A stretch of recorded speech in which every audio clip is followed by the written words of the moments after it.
Hello everyone and welcome in this video. In this video, I explain how to get started with Motoko Bootcamp, how to find the course, how to follow the course, and how to deploy your application. So let's get started. The first thing you want to do is to go on the Motoko Bootcamp website, www.motokobootcamp.com, and you want to click on the login button that is here. So you will need an internet identity to access the Motoko Bootcamp dashboard. If you don't have one, you can actually create one pretty easily in a few minutes just by clicking here on create new. I will log in with my existing one, so this one. If it's your first time logging on the dashboard, you will see a screen that essentially prompts you for username, email address, and GitHub username. Once you've completed this welcoming screen, you will arrive on the home screen. So this is the central place for following the course, and here you have access to your coding environment, you have access to the course, access to a playlist that summarizes the course, access to the calendar where you can find workshops and upcoming bootcamp, access to our Discord. You can join our Discord to ask questions and connect with the community. And you also have access to a few articles from ICP. So those are articles that I've written about the ICP ecosystem. So the first thing you want to do is actually open up the course and access the course material. So here you have two sides, two parts. The first part is the part build your DAO, and the second part is the theory. So how does it work? Well, we have 7 chapters. Chapter 0, I would say, which is the qualification, chapter 1, 2, 3, 4, 5, and graduation, which corresponds to chapter 7 or chapter 6, depending on how you count. The first thing you want to do is complete your qualification. This will essentially unlock access to chapter 1, then unlock access to chapter 2 once you complete chapter 1, and so on. Let's take a look at the qualification. So the qualification, the first thing to do is to register. This is something you've already done. If you are here, then you will need to complete your first challenge. So to complete your first challenge, you need to open up your environment. You can click here, or you can also go back here and open the coding environment from here. This is a Gitpod environment. So Gitpod is an online IDE. So think of it like VS Code, but online. The reason for that is that you don't have to set up anything on your machine. Everything is taken care of for you. So you don't have to set up anything. You will work on the workspace and you can complete the entire course from the workspace. I know that some of you prefer to work locally if you are an advanced developer, or you want to, make sure that your environment is set up locally. If that's the case, take a look at this optional page, the local setup. You need to install DFX, Visual Studio Code, or any other IDE, Node.js, and also the official Motoko extension. You will also need to install Mops, which is a package manager that we will see later for the Motoko language. So let's go back to our first challenge. Hopefully this should be already loaded. So if it doesn't work, we can refresh.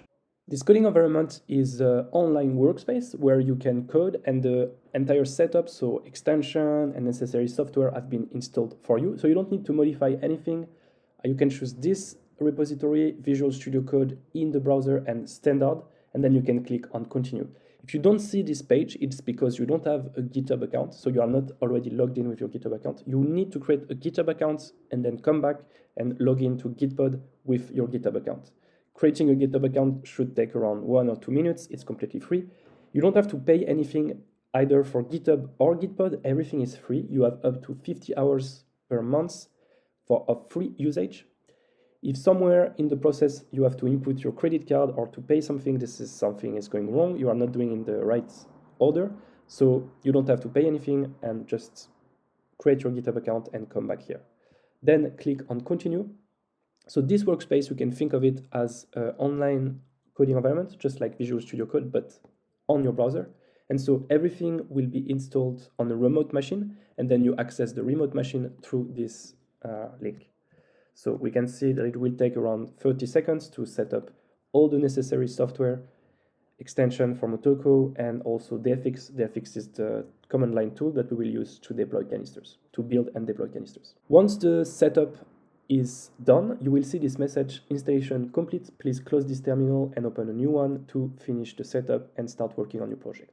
So let me zoom in a little bit and actually open a new terminal by clicking here and then closing the current one. Once your terminal is opened, you can run DFX version, which should give you the version of DFX installed on your workspace. So it should be 0.18 or higher. If you see lower, or if you don't see any DFX version, it means that something went wrong with the configuration of your workspace. But in most cases, you should see DFX 0.18 or higher. Okay, so the workspace is really simple to navigate. You only have one interesting folder, which is the chapters. In this folder, it contains the source code for all the chapters that you need to deploy, to write and deploy. So you will see that for every section here, you have a corresponding folder in the workspace. Let's take a look at qualification. Qualification, which you need to do right away, contains the challenge and the demo. So why do we have two Motoko files? Let's open one on the right and one on the left and close that. So you have one demo, which is essentially ready code that you can take a look and you can deploy, and everything has been kind of written out by me for you. This is meant to be used as an example of what a simple actor/canister code in Motoko looks like. And then the idea for you today is to complete this canister, which is a motivation letter that you need to write to join Motoko Bootcamp. And you have essentially 6 tasks to complete. You can read the task here and essentially take inspiration from the code that you see here to complete those tasks. Once you have completed all the tasks, you need to deploy your canister and submit the canister ID, which is a unique identifier associated with your application. Submit the canister ID here, and then it will automatically verify your submission. If everything is correct, your progress will be recorded through the app, and you can move on to chapter 1.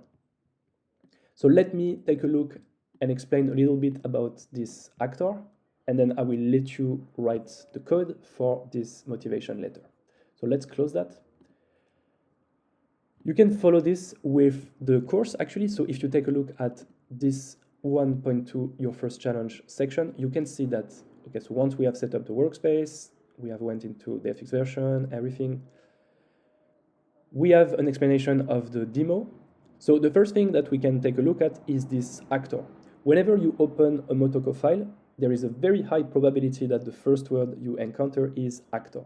So if we take a look here, it's actor and then the name of the actor counter. So why is that? An actor is how a canister is defined in Motoko. If you want to know why actor, you have to read about the actor model, which is a theory of computer science that is actually that is dated back from the 60s or 70s. So it's an old computer science theory. You don't need to know everything about the actor model, just need to understand a little bit about how it works. Actor model is a way to design systems that can handle multiple tasks concurrently. So if you think about the internet computer, every application that is deployed on the internet computer is composed of one or several canisters. All those canisters run in parallel, so they run computation in parallel. This is very different from how a blockchain like Ethereum works, because in Ethereum there is one single thread, whereas on ICP, each canister, you can think of it as a single computer and a single thread. So canisters can run operation concurrently. And so the actor model essentially explains how canisters communicate with each other, so how actor communicates with each other. Think of an actor as a small robot that can receive message, process some work on this message, and then send messages to other actors. Actors can also create other actors, so a canister is actually able to create multiple canisters, just like cells can reproduce multiple cells. This is something we will see later in the bootcamp because this is an advanced concept. Multi-canister architecture is an advanced concept. And all actors can talk to each other by sending messages. So if you want canister A to communicate with canister B, you have to send a message. You cannot directly access the state. So for example, if someone like an external application would want to look at our counter and read the value of the counter, the only way to do it would be to call the public function getCounter and receive the value. It wouldn't be possible for the application to directly access this variable. Okay, we can also choose to give a name to our actor. This is just syntax. It doesn't mean anything. It doesn't have any interaction with the code. It's just for us to remember that this is a counter. So you can add this here. In Motoko, we have 2 types of variables. So Motoko is a type language. It is an essential part to understand. A type language like TypeScript. Essentially, each variable will be associated a type. There are many different types in Motoko. Today we will see the type text, which essentially is here to be used to create character and strings, so you can write sentences with text type. And you also have the nat type, which we will use today, which is natural numbers. So it's every number from 0, 1, 2, 3 up until infinity. The nat is unbounded, so you can grow as much as you want. Of course, there are other types like Boolean, characters. We have nat that are bounded, so nat 8, nat 16, int. We have many, many other types, but today we will only talk about text and natural numbers. So this is why every time I define a variable here, you have the type definition. So I'm actually specifying the type of this variable. So here it's a nat, and here it's a text. Motoko is a type language because we are working with a Web3 application, so we are working on the blockchain and we want things to be secure. And so there are languages that are not typed, for example, JavaScript. In those languages, you can add, for example, text with natural numbers, and it's actually working, it's compiling, the code is compiling without throwing any error. And then it's up to the code to interpret, okay, what does it mean if I add 0, the natural number, with 1, the character? It means that I have to convert. So there are many things happening behind the scenes that the developer is not necessarily aware of. And this can be very dangerous in a blockchain Web3 environment. So that's why Motoko is a type language. And if you try to do like, counter is of type nat and is equal to hello, you will see that there is an error message that should be displayed. So here it's actually, here. Literal of type text does not have expected type nat, and it would be a similar error. We call this type error if you, for example, try to add the counter to the message or something like this. So let's go back here.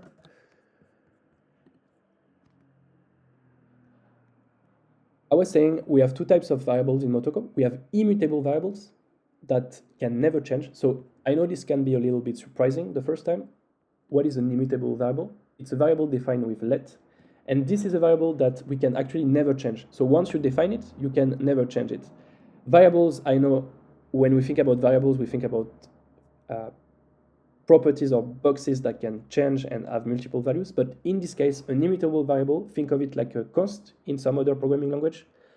It's something that can never change. So the goal, the way we use that is basically if you have something like this, for example, this sentence, Motoko Bootcamp will become the best Web3 bootcamp in the world. You can use message instead of having to write this entire sentence every time in your code. So you can think of it as a placeholder, essentially. Then the second type of variable that we have are the mutable variables. The mutable variables are defined with var, and those variables, we can actually change them. So if you take a look at our code, we have a message that we never change, and we have a counter that we change. So for example, here we change the value of the counter, here we increment the counter, and so on. Once you know that, you should be able to complete task number 1 and task number 2 of the motivation letter project. So you can go back to the main.demo here and complete those tasks. After that, let's talk about functions. So in this project, we only have public functions. Public functions are accessible outside of the canister, so anyone is able to call them from the users to other canisters. We also have the concept of private function within a canister, but I won't talk about it today. Just like we had two types of variables, we also have two types of functions. The two types of function that we have are the updates and the query. So why do we have two types of function?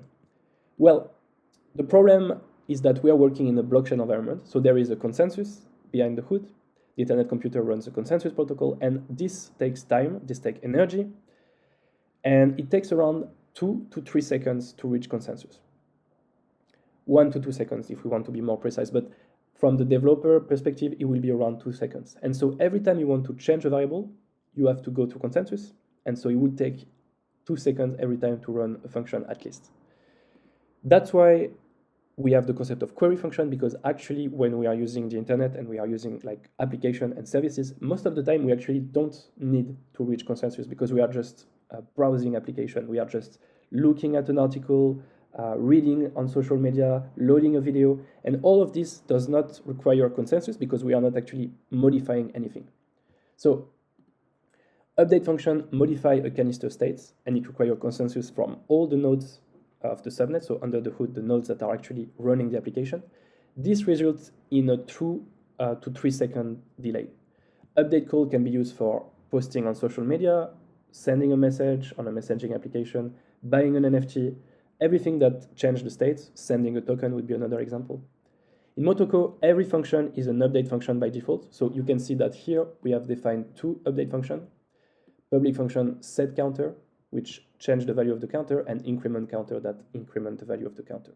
Those are update function by default, and you don't need to specify updates. You just write public function, the name of the function, the arguments. This is the signature of the function. So what arguments does the function return? And then you can just write the body of the function. After that, you should be able to do task number 3. Once you've understood how update function works, so you should be able to write the set message function from the motivation letter.